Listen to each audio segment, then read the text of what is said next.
नमस्कार दोस्तों, मेरा नाम है मनीष कुमार सिंह और स्वागत है आपका 4 PM महाराष्ट्र पे। दोस्तों, महाराष्ट्र से बड़ी खबर जो निकलकर सामने आ रही है वो ये है कि एनसीपी की बैठक में शामिल हुए नवाब मलिक, तो बीजेपी ने आपत्ति जताई है। अब अजीत पवार की इस पर प्रतिक्रिया भी आ गई है। हमने कुछ दिनों पहले आपको एक खबर बताई थी कि कैसे अजीत पवार ने देवगिरी जो है उनका बंगला, वहां पर उन्होंने बैठक बुलाई थी जहां नवाब मलिक भी दिखाई दिए थे और उसके बाद से सियासत जो है वो गरमाने लगी थी।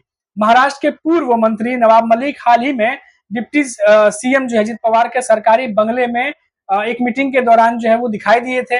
स्वास्थ्य कारणों से जमानत पर रिहा होने के बाद यह पहली बार था जब मलिक ने एनसीपी अजित पवार की बैठक में शिरकत की।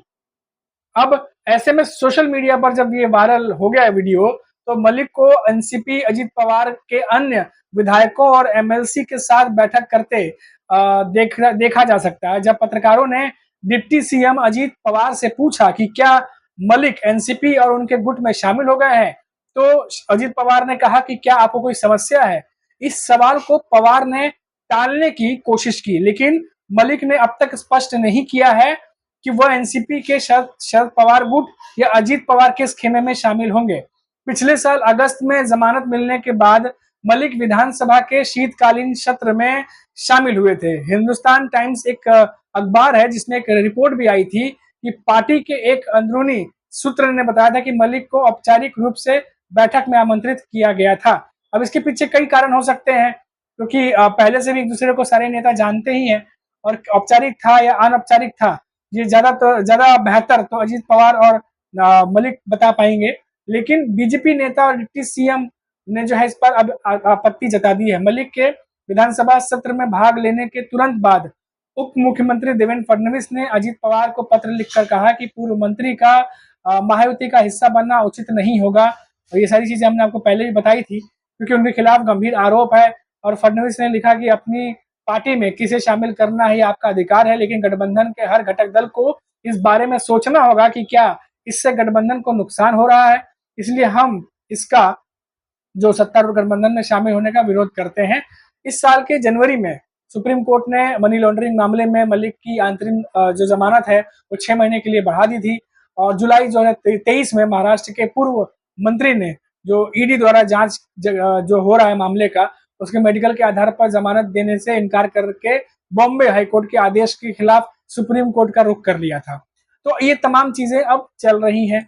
अब ऐसे में देखना होगा कि अजीत पवार ने हालांकि बात घुमा दी या बहुत ज्यादा इस पर बात करने की इच्छा नहीं जताई, लेकिन इन सबके बीच ये सभी जानते हैं कि विधानसभा चुनाव से पहले जिस तरीके से ऊपर नीचे महायुति गठबंधन हो रहा है, ऐसे में एक सवाल जो है महाराष्ट्र की राजनीति में लगातार घूम रहा है कि क्या विधानसभा चुनाव से पहले एनडीए जो महागठबंधन है, जो कुनबा है, उसका क्या वो बिखर जाएगा। और इसी चीज को लेकर के जो है तमाम जो महायुति की दल है उनके यहाँ से खबरें आती रहती हैं। अब महाराष्ट्र में होने वाले विधानसभा जो चुनाव है उसको लेकर तमाम पार्टियां जो है उन्होंने तैयारी शुरू कर दी है। अब ऐसे में जो सबसे बड़ी चीज निकलकर सामने आ रही है वो उठापटक देखने को मिल रही है महायुति और उसका गठबंधन जो सहयोगी दल है उनमें। और ये सियासी उठापटक एनडीए के घटक दल यानी अजित पवार की एनसीपी के साथ ज्यादा हो रहा है। और सियासी गलियारों में चर्चा इस बात की हो रही है कि क्या आने वाले विधानसभा चुनाव में अजित पवार की पार्टी एनडीए से अलग होकर चुनाव लड़ सकती है। इस पर हमने एक रिपोर्ट पहले भी आपको दिखाई थी कि क्या कुछ जो समीकरण बनते दिखाई दे रहे हैं। और इसे लेकर पार्टी के भीतर भी कुछ बड़े नेताओं की ओर से चर्चाएं जो है वो शुरू है। कहा यही जा रहा है कि अगर महाराष्ट्र में विधानसभा चुनाव को लेकर सीटों का बेहतर तालमेल अगर नहीं बनता है तो अजीत पवार अलग भी चुनाव लड़ सकते हैं, इसकी पॉसिबिलिटीज है। हालांकि ऑफिशियली अभी तक अजीत पवार ने तो ऐसा कुछ भी कहा नहीं है इस पर, लेकिन अंदरूनी तौर पर भाजपा और एनसीपी के जो नेताओं ने इस बात की चर्चा बहुत चल रही है। और दरअसल जो लोकसभा के चुनाव के नतीजों से यह स्पष्ट भी हो जाता है कि अजित पवार की एनसीपी से भारतीय जनता पार्टी को फिलहाल कोई सियासी लाभ जो है वो नहीं देखने को मिल रहा। महाराष्ट्र में जैसे विधानसभा चुनाव नजदीक आ रहे हैं, ठीक उसी तरह वहां से महाराष्ट्र की जो सियासत है वो गर्माती चली जा रही है। महाराष्ट्र में जो जानकार हैं, जो एक्सपर्ट्स हैं, पॉलिटिकल एक्सपर्ट, उनके माने तो लोकसभा चुनाव के नतीजों के बाद एनडीए के कुनबे में सब कुछ ठीक नहीं चल रहा। और इसमें सबसे ज्यादा जो सियासी उठापटक और भविष्य की राजनीति के लिहाज से अगर बात करें तो अजित पवार की पार्टी एनसीपी को लेकर खूब चर्चाएं चल रही हैं। स्थिति यह हो गई है कि अजीत पवार की पार्टी के विधायक, जो हमने आपको पहले बताया था कि अमोल मितकारी ने एक बैठक में आने वाले विधानसभा चुनाव में अलग लड़ने तक की बात कह दी थी। दरअसल महाराष्ट्र में आने वाले विधानसभा चुनाव में सीटों के बंटवारे को लेकर अभी से मंथन जो है वो शुरू हो गया है। और राजनीतिक जानकारी बताते हैं कि जिस तरीके से लोकसभा के चुनाव में जो प्रदर्शन अजीत पवार की एनसीपी का रहा, उस लिहाज से उनको विधानसभा के चुनाव में मन मुताबिक सीटें मिलना मुश्किल लग रहा है। और यही वजह है कि सीटों के पेच फंसने से पहले ही अजीत पवार की एनसीपी आने वाला विधानसभा चुनाव में अपने नए रास्ते तलाश सकती है। और साथ ही साथ इससे पहले भी हमने आपको बताया है कि कैसे छगन भुजबल और उसके बाद अमोल मितकारी ऑलरेडी जो है वो दबाव बना रहे हैं कि ज्यादा सीटें एनसीपी को मिले, क्योंकि शायद इन नेताओं को भी अंदाजा है कि विधानसभा चुनाव में जो अजीत पवार की एनसीपी है उनमें सीटें कम हो सकती हैं।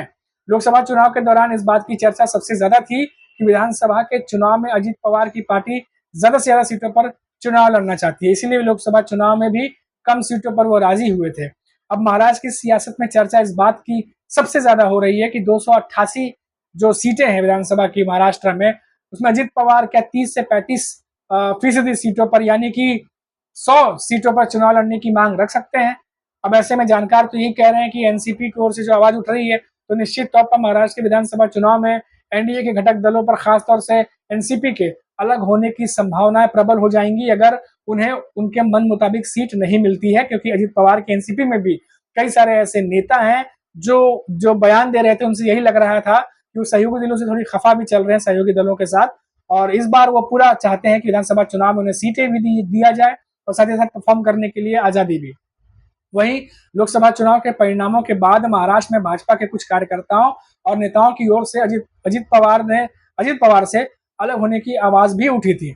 अब भाजपा के कई सारे ऐसे नेता हैं जो बीच में उन्होंने भी कई सारे बयान दे दिए थे, और इन्हीं सबको देखते हुए चाहे वो भाजपा की तरफ से बात करें, अजीत पवार की तरफ से बात करें, पार्टी के नेताओं को कह दिया गया था कि कोई भी बयान देने से पहले एक बार जो शीर्ष के नेता है उनसे विचार विमर्श करिए, उसके बाद ही बात करिए, क्योंकि ऐसा ना हो कि बयानबाजी के दौर पर कोई फर्क जो है वो गठबंधन पर पड़े।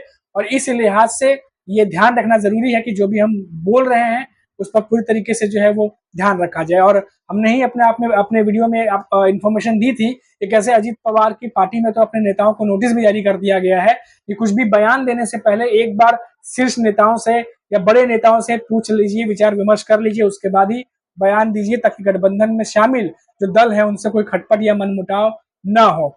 तो ये तमाम भी सतर्कता जो है वो बढ़ती जा रही है। तो फिलहाल जो महाराष्ट्र से बड़ी खबर आ रही थी वो सब मैंने आपको बताई है। अब देखना होगा कि जो कुछ भी खबरें मैंने आपको बताई कि किस तरीके से ये आगे चल के मोड़ लेती हैं। फिर लौटेंगे तो बात करेंगे महाराष्ट्र की किसी बड़ी खबर पर। तब तक के लिए मुझे इजाजत दीजिए। नमस्कार।